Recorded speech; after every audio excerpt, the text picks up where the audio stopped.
দেখছেন কলকাতা টিভি, ভাস্বতী রয়েছে আপনাদের সঙ্গে। শুরু করছি সংবাদ সারাদিন। যুব ভারতী কাণ্ডে গ্রেফতার করা হয়েছে আরো 3 জনকে। গ্রেফতারের সংখ্যা বেড়ে হলো 5 জন। গ্রেফতার করা হয়েছে বাসুদেব দাস, সঞ্জয় দাস, অভিজিৎ দাসকে। আগে গ্রেফতার করা হয় শুভ্রপ্রতিম দে এবং গৌরব বসুকে।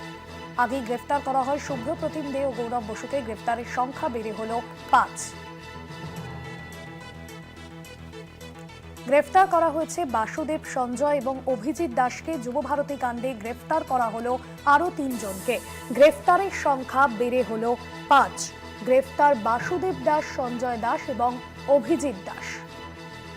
যুব ভারতী কাণ্ডে গ্রেফতার করা হয়েছে আরো 3 জনকে। গ্রেফতারের সংখ্যা বেড়ে হলো 5 জন। গ্রেফতার করা হলো বাসুদেব দাস, সঞ্জয় দাস এবং অভিজিৎ দাসকে। আগেই গ্রেফতার করা হয় শুভ্রপ্রতিম এবং গৌরব বসুকে। যুব ভারতীতে বিশৃঙ্খলার ঘটনা এবং সেই ঘটনায় নতুন করে আরো 3 জনকে গ্রেফতার করা হলো। গ্রেফতারের সংখ্যা বেড়ে হলো 5। গ্রেফতার বাসুদেব দাস, সঞ্জয় দাস, অভিজিৎ দাস।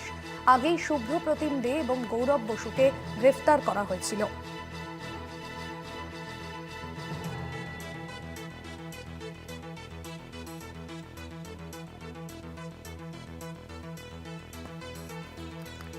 আগেই গ্রেফতার করা হয়েছিল শুভ্রপ্রতিম দে এবং গৌরব বসুকে।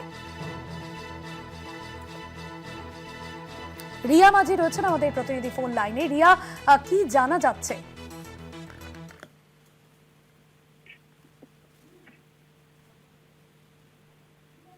রিয়া, শোনা যাচ্ছে? দেখো, তুমি প্রশ্নটা যদি আরেকবার করো। রিয়া, এই যে নতুন করে 3 জনকে গ্রেফতার করা হয়েছে, কি জানা যাচ্ছে? কি পরিচয় তাদের? কি অভিযোগ উঠছে ঠিক তাদের বিরুদ্ধে? দেখো, তোমায় জানিয়ে রাখবো যে আরো 3 জনকে গ্রেপ্তার করা হয়েছে। মূলত স্টেডিয়ামের ভিতরে ভাঙচুর কাণ্ডে আরো 3 জনকে গ্রেপ্তার করা হয়েছে। টোটাল গ্রেপ্তারের সংখ্যা বেড়ে দাঁড়ালো 5।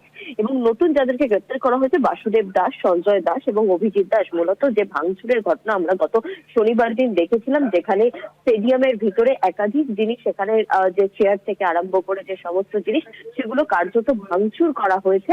এবং সেই ভাঙচুরের ঘটনায় যেখানে সুমোটো করেছিল পুলিশ, 2টি সুমোটো করা হয়েছিল, যেখানে রায়েট থেকে আরম্ভ করে একাধিক সম্পত্তি নষ্ট থেকে আরম্ভ করে উস্কানিমূলক সেই একাধিক ধারায় মামলা করা হয়েছিল। এবং সেই মামলাতেই কিন্তু এখনো অবধি 5 জনকে গ্রেপ্তার করা হয়েছে। আজকে তাদেরকে কোর্টে প্রডিউস করা হবে এবং নিজেদের হেফাজতে নেওয়া হবে বলে এমনটাই জানা যাচ্ছে। একদমই ধন্যবাদ জানাবো রিয়া।